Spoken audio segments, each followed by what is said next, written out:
garments in a washing machine, meandering from this side of the street to the other in an unpredictable, never-ending cycle.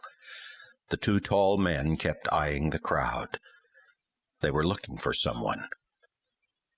"There," said the dark-haired man. They both saw her.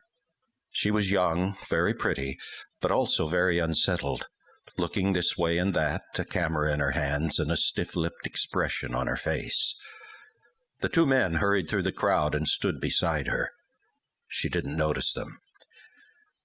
"You know," the dark-haired one said to her, "you might try looking over there." With that simple comment, he guided her by a hand on her shoulder toward one particular booth on the midway. She stepped through the grass and candy wrappers, moving toward the booth where some teenagers were egging each other on and popping balloons with darts. None of that interested her, but then some shadows moving stealthily behind the booth did. She held her camera ready, took a few more silent, careful steps, and then quickly raised the camera to her eye. The flash of the bulb lit up the trees behind the booth as the two men hurried away to their next appointment. They moved smoothly, unfalteringly, passing through the main part of town at a brisk pace. Their final destination was a mile past the center of town, right on Poplar Street, and up to the top of Morgan Hill about a half-mile. Practically no time at all had passed before they stood before the little white church on its postage-stamped lot, with its well-groomed lawn and dainty Sunday school and service billboard. Across the top of the little billboard was the name Ashton Community Church, and in black letters hastily painted over whatever name used to be there, it said, "Henry L. Busche, Pastor." They looked back. From this lofty hill one could look over the whole town and see it spread from city limit to city limit. To the west sparkled the caramel-colored Carnival. To the east stood the dignified and matronly Whitmore College campus.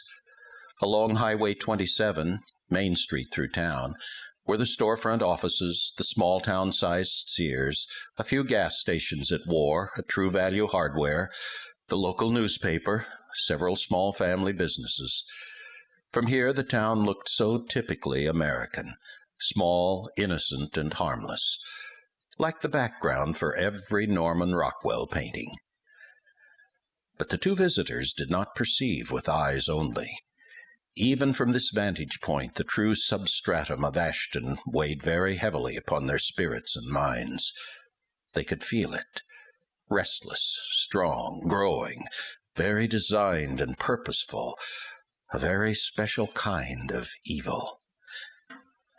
It was not unlike either of them to ask questions, to study, to probe. More often than not, it came with their job. So they naturally hesitated in their business, pausing to wonder, why here? But only for an instant. It could have been some acute sensitivity, an instinct, a very faint but for them discernible impression, but it was enough to make them both instantly vanish around the corner of the church, melding themselves against the beveled siding, almost invisible there in the dark. They didn't speak, they didn't move, but they watched with a piercing gaze as something approached. The night scene of the quiet street was a collage of stark blue moonlight and bottomless shadows. But one shadow did not stir with the wind as did the tree shadows, and neither did it stand still as did the building shadows.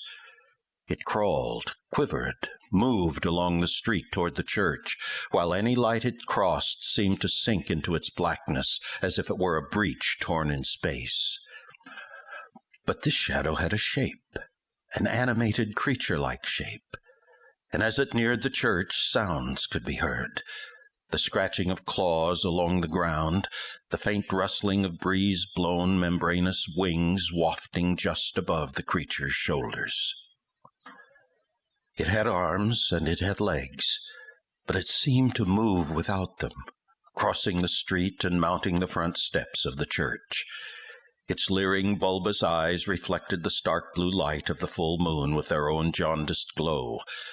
The gnarled head protruded from hunched shoulders, and wisps of rancid red breath seethed in labored hisses through rows of jagged fangs.